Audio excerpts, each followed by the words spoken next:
கிறிஸ்துவுக்குள் அன்பான பிள்ளைகளே, இன்று கர்த்தர் நமக்கு அளிக்கும் வாக்குத்தத்தம், அவன் என்மேல் வாஞ்சையாய் இருக்கிறபடியினால் அவனை விடுவிப்பேன்.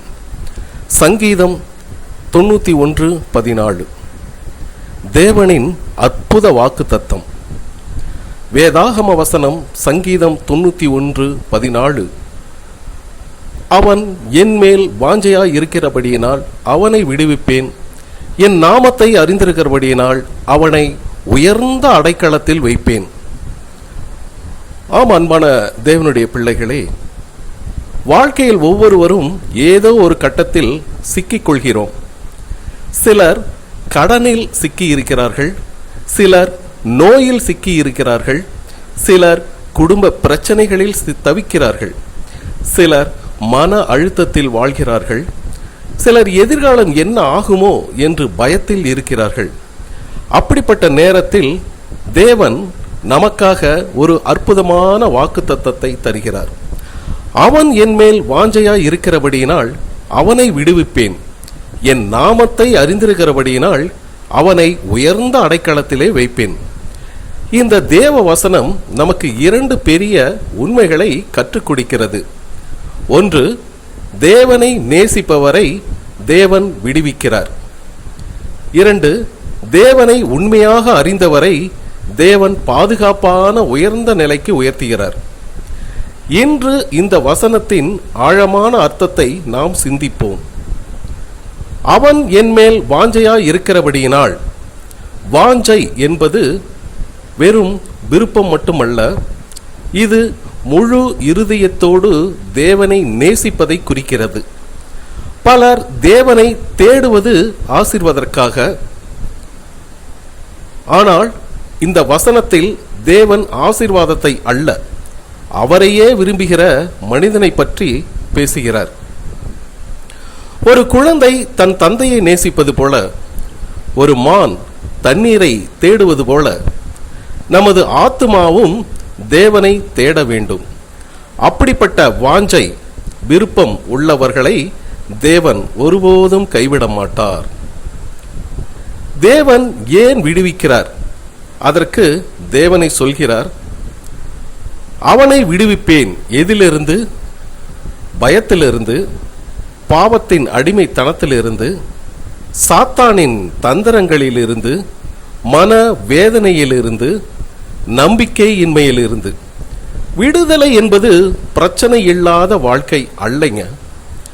பிரச்சனைகளின் நடுவிலும் தேவன் நம்மோடு இருந்து நம்மை வெளியே கொண்டு வருவதே உண்மையான விடுதலை. என் நாமத்தை அறிந்திருக்கிறபடியினால் என்ற வார்த்தை அவருடைய பெயரை மட்டும் அறிந்து கொள்வது அல்லங்க. தேவனுடைய குணத்தை அறிதல், அவருடைய அன்பை அனுபவித்தல், கிருபையை நம்புதல், வல்லமையில் வாழ்தல். இதற்கு மோசே தேவனை அறிந்திருந்தார், தாவீது தேவனை அறிந்திருந்தார், தானியேல் தேவனை அறிந்திருந்தார். அதனால் எந்த சூழ்நிலையிலும் அவர்கள் அசையவில்லை. உயர்ந்த அடைக்கலத்திலே வைப்பேன். இது மிகவும் ஆழமான வாக்குத்தத்தம். அடைக்கலம் என்றால் பாதுகாப்பு, உயர்ந்த அடைக்கலம் என்றால் எதிரிகளை தொட முடியாத இடம், சோதனைகள் அழிக்க முடியாத நிலை, மனிதர்கள் பறிக்க முடியாத ஆசீர்வாதம். தேவன் நம்மை உடல் ரீதியாக மட்டுமல்ல, ஆவிக்குரிய ரீதியிலும் பாதுகாக்கிறார். இதற்கு வேதாகம உதாரணங்கள். தாவீது எடுத்துக்கொண்டாமானால், சவுல் அவரை கொல்ல முயன்றார், ஆனால் தேவன் அவரை விடுவித்தார், இறுதியில் ராஜாவாக உயர்த்தினார். அடுத்ததாக தானியேல் சிங்க குகையில் தள்ளப்பட்டார், ஆனால் தேவன் அவரை விடுவித்தார்.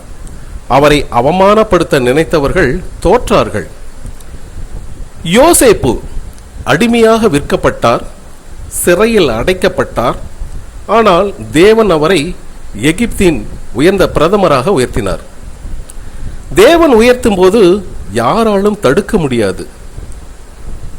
இன்று நமக்கான ஒரு பாடம் என்னவென்றால், நீங்கள் இன்று வேலை இல்லாமல் இருக்கலாம், கடனில் இருக்கலாம், உடல்நல குறைவால் தவிக்கலாம், குடும்பத்தில் பிரச்சனை இருக்கலாம். ஆனால் தேவன் கேட்கிறார், நீ என்னை உண்மையாக நேசிக்கிறாயா? நாம் தேவனை நேசிக்கும் போது நம்முடைய சூழ்நிலையை விட அவர் மேல் நம்பிக்கை வைக்கும் போது அவர் நம்முடைய வாழ்க்கையில் செயல்பட தொடங்குகிறார். தேவனை நேசிப்பது எப்படி? தினமும் ஜெபிக்கணும், வேதாகமத்தை வாசிக்கணும், தேவனுடைய சித்தத்திற்கு கீழ்ப்படியுங்கள், மன்னிக்கும் மனதை வளர்த்தி கொள்ளணும், சோதனையிலும் தேவனை விட்டுவிடாமல் பின்தொடரணும். தேவனை நேசிப்பது வார்த்தைகளால் அல்ல, வாழ்க்கையால். ஆமன்பானவர்களே, இந்த வசனத்தின் மைய செய்தி இதுதான். தேவனை நேசிப்பவர்களை தேவன் ஒருபோதும் கைவிட மாட்டார். அவர் விடுவிப்பார், பாதுகாப்பார், உயர்த்துவார், ஆசீர்வதிப்பார்.